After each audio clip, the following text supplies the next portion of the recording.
The three-time presidential candidate and former mayor of Mexico City, Cuauhtémoc Cárdenas, is often described as the moral leader of the Mexican left. The son of Lázaro Cárdenas, one of Mexico's most respected presidents, he's widely believed to have won the 1988 presidential election, but lost out because of massive voting fraud. Now, with the Mexican government looking timid in the face of Donald Trump's constant attacks, the veteran leftists believe Mexico needs a different kind of government in order to defend its people and future prospects. Viva Mexico! My name is Stephen Woodman. And I'm Duncan Tucker. You're listening to Viva Mexico, a podcast from Guadalajara offering news and views in the age of Trump. This week we'll be speaking to Cuauhtémoc Cárdenas about the kind of government he thinks Mexico needs to defend itself from the Trump administration. We'll also discuss the state of the Mexican left and the debate over populist politics. Here is Cuauhtémoc Cárdenas.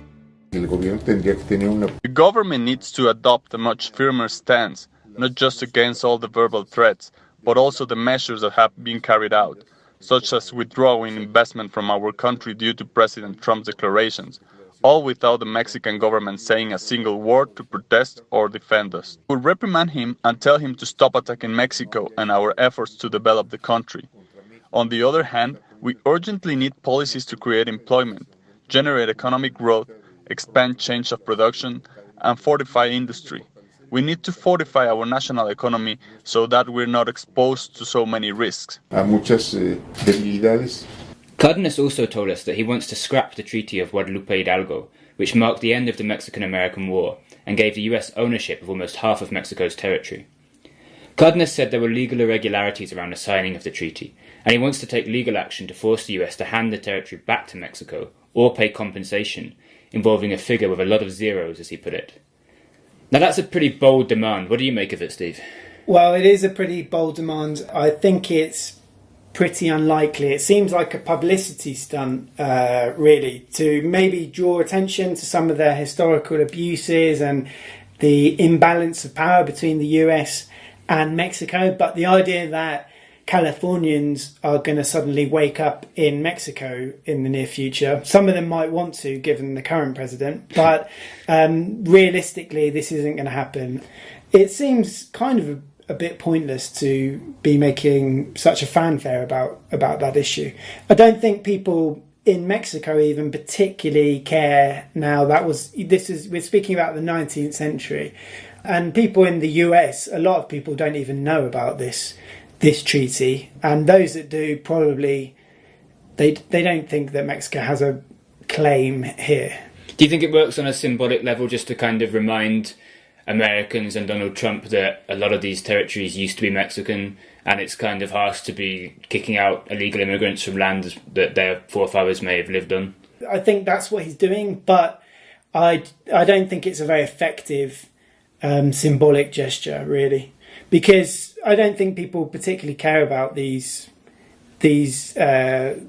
period of history. They don't necessarily think it has a big bearing on the current state of affairs. Yeah, and realistically, what are the odds that Donald Trump is actually going to hand over, like, California, half of New Mexico, and a few other states voluntarily just give them back to Mexico, or pay them money, which probably would be even bigger than the amount that he needs to build his wall? On a more constructive note, a few days ago, Cárdenas held meetings that are part of a new project called Por México Hoy, or For Mexico Today. These talks reportedly involved figures such as Javier Sicilia, the poet leader of Mexico's most prominent peace movement, Alejandro Solalinde, a well-known priest and human rights activist, and Enrique Alfaro, the mayor of Guadalajara.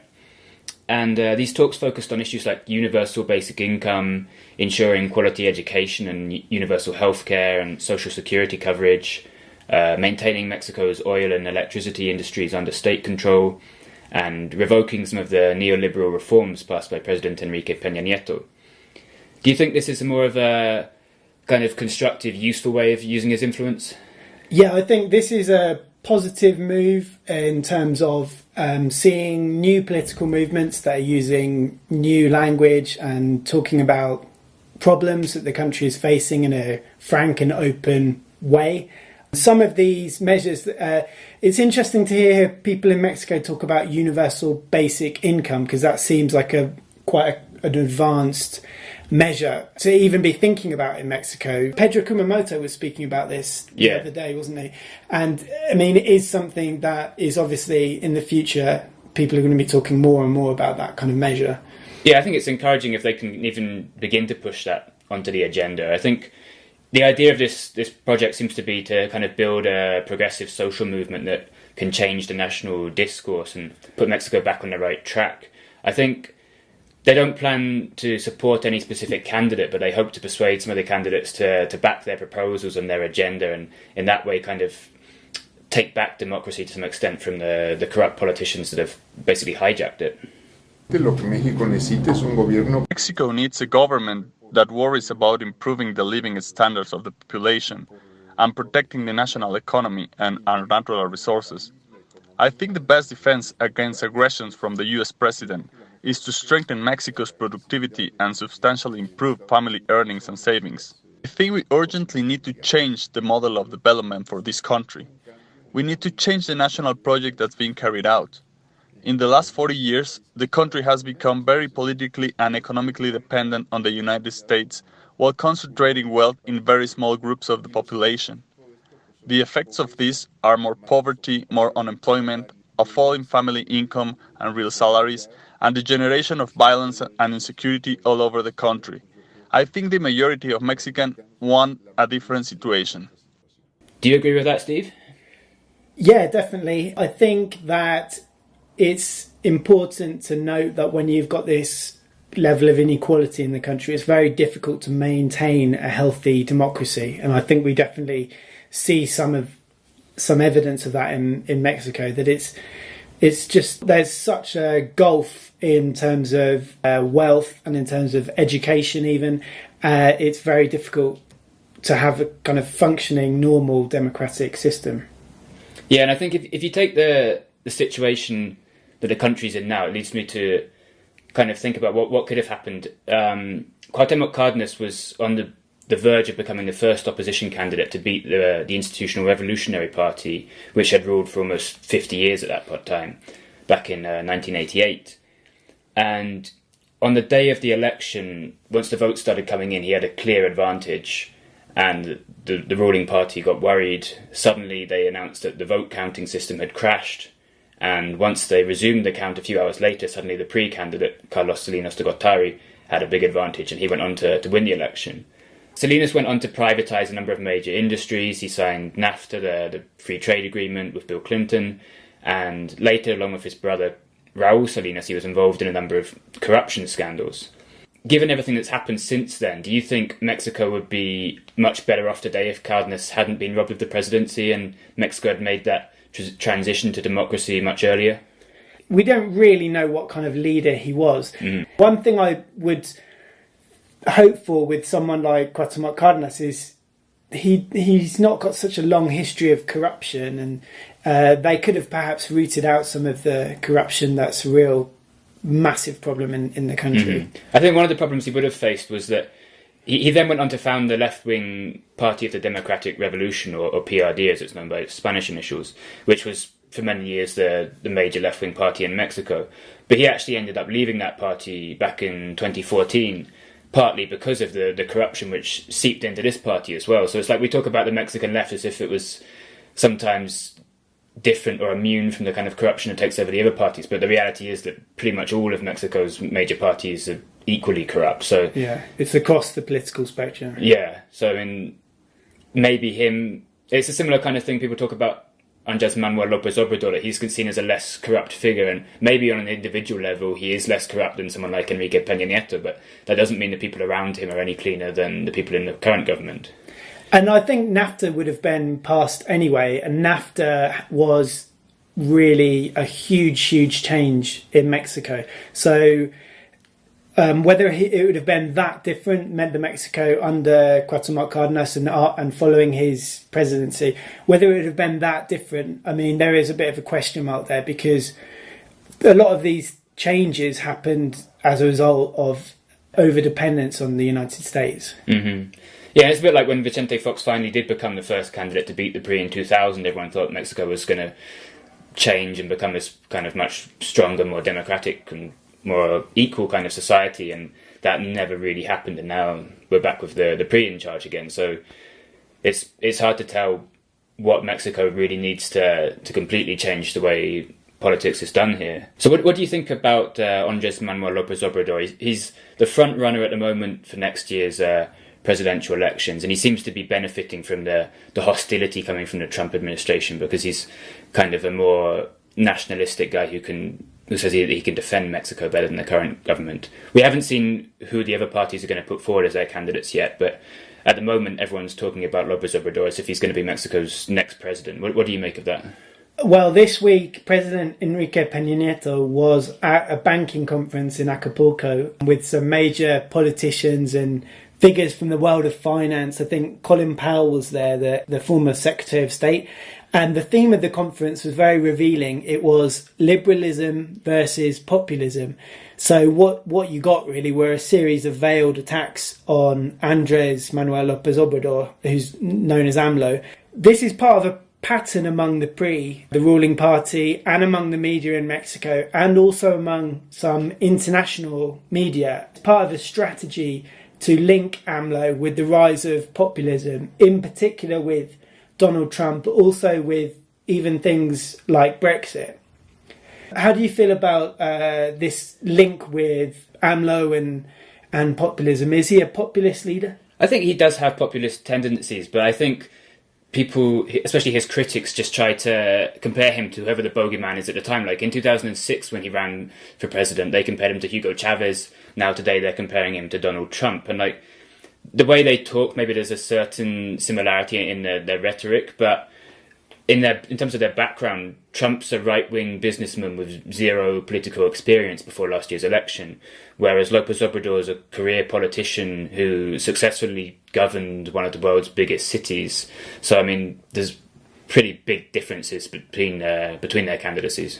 Yeah, and I think it's important that he's a left-wing figure, so he's not part of some trend towards right-wing populism based on a fear of immigration, as we saw with Trump and with Brexit. It's actually a completely different thing. Also, I'd say that if you look at the definition of populism, it's setting up the working people as pure and saying they're exploited by a privileged elite. In that sense, he does talk about a corrupt elite a lot, and he uses terms like the mafia of power. But I do think there's a couple of things that the press misses, and that's one of them is that there is evidence of deep corruption in Mexico and an elite that acts with near total impunity. So there is evidence for this idea of, I mean, he uses the term mafia of power.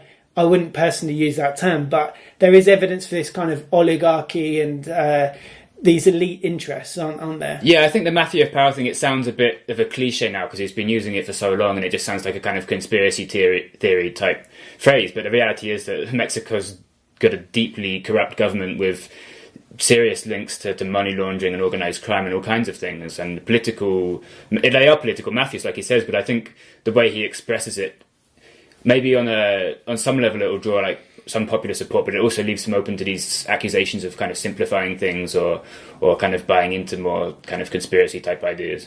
But you mentioned, for example, Raul Salinas, who is the brother of Carlos Salinas, the former president of Mexico, and he spent time in prison for murder before having his conviction overturned. He's also charged with unjust enrichment and then exonerated. And he had all of his money and 41 properties returned to him. And he was last in the newspapers, I think, in 2015, driving a $2 million BMW around Mexico City. So when it comes to people like that, alarm bells are ringing when it comes to where does this money come from? Why does he own 41 properties? And not many people doubt that at some point taxpayers have heavily contributed to this kind of lifestyle. Yeah, and all that money that was allegedly stolen, it was returned to him as soon as Enrique Peña Nieto and the PRI returned to power in 2012 after a 12-year absence. And there's been a lot of suggestion that Carlos Salinas de Gortari is the kind of the guy pulling the strings behind the puppet of Peña Nieto. That's one of the things that López Obrador has repeatedly said. And then when you see Peña Nieto returning all these funds to the Salinas family, then it does suggest that maybe there's some truth to that.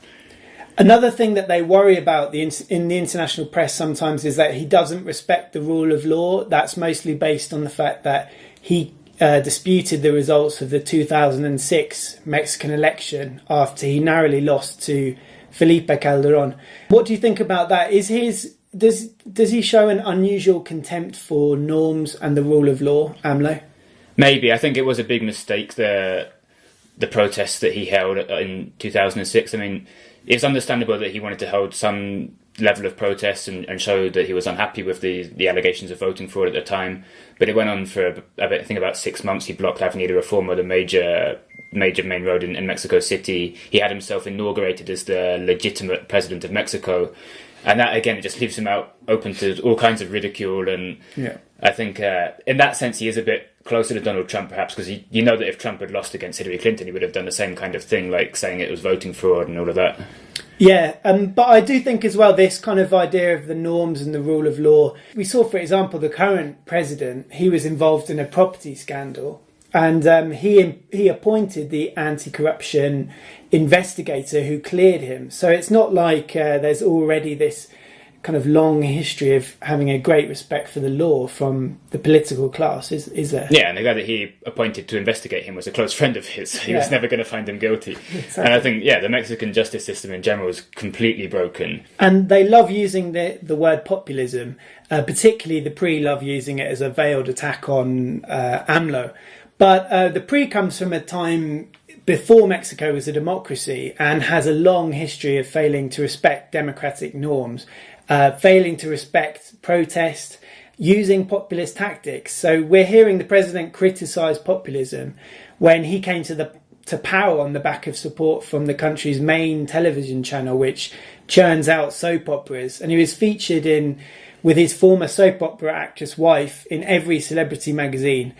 And recently the PRI, or a couple of years ago, the PRI was handing out free digital TV sets in the run-up to the 2015 midterm elections. So if you're talking about naked attempts to appeal to the lowest common denominator, you're talking about the PRI, really. Yeah, and on the other hand, I think last year Peña Nieto met with Barack Obama and he was giving a standard kind of spiel about the dangers of populism and all of that. And then Obama actually came out and said, actually, populism isn't necessarily a bad thing. I consider myself a populist leader, and someone like Bernie Sanders could be a populist leader, and they could be doing progressive things that the people need and things that are good for the country. It doesn't necessarily have to be this negative thing. So we've managed to actually get this far without talking too much about Donald Trump for once, which is quite nice, to be honest. But we can't really avoid it. So Steve, what impact has he had on Mexico this month? Well, Trump's been pretty busy this month making accusations that he's been wiretapped and trying and failing to get a healthcare reform bill passed. He's obviously had a huge impact on Mexico already. He's been the cause of a lot of economic uncertainty, and we know he wants to build a border wall. We've seen deportation raids. But I think his budget proposal was pretty revealing because he wants to cut everything except defence spending. That's going to have a huge impact on US society because there's going to be no investment in jobs, education, medical research, clean energy. I think it's becoming quite clear that a lot of his Mexico talk was a distraction tactic because everyone's talking about the wall and not talking about the budget. It's been a bit quieter this month in terms of Trump-Mexico relations. One of the revelations or one of the issues that's been coming up is about who's paying for the wall. It's becoming clearer and clearer that Mexico aren't likely to pay for this wall at all. The Senate Majority Leader, Mitch McConnell, he doesn't agree with Donald Trump that Mexico will pay, and he's admitted that. So it's been a bit quieter, but wall talk has been bubbling on in the background. Do you think what happened with the healthcare, for example, where he, despite having a majority in Congress, he still failed to pass this legislation? Do you think something similar could happen with the wall if it comes down to the US government having to fund the wall itself? Do you think it's just going to be another one of his promises that just ends up getting completely blocked by his own government?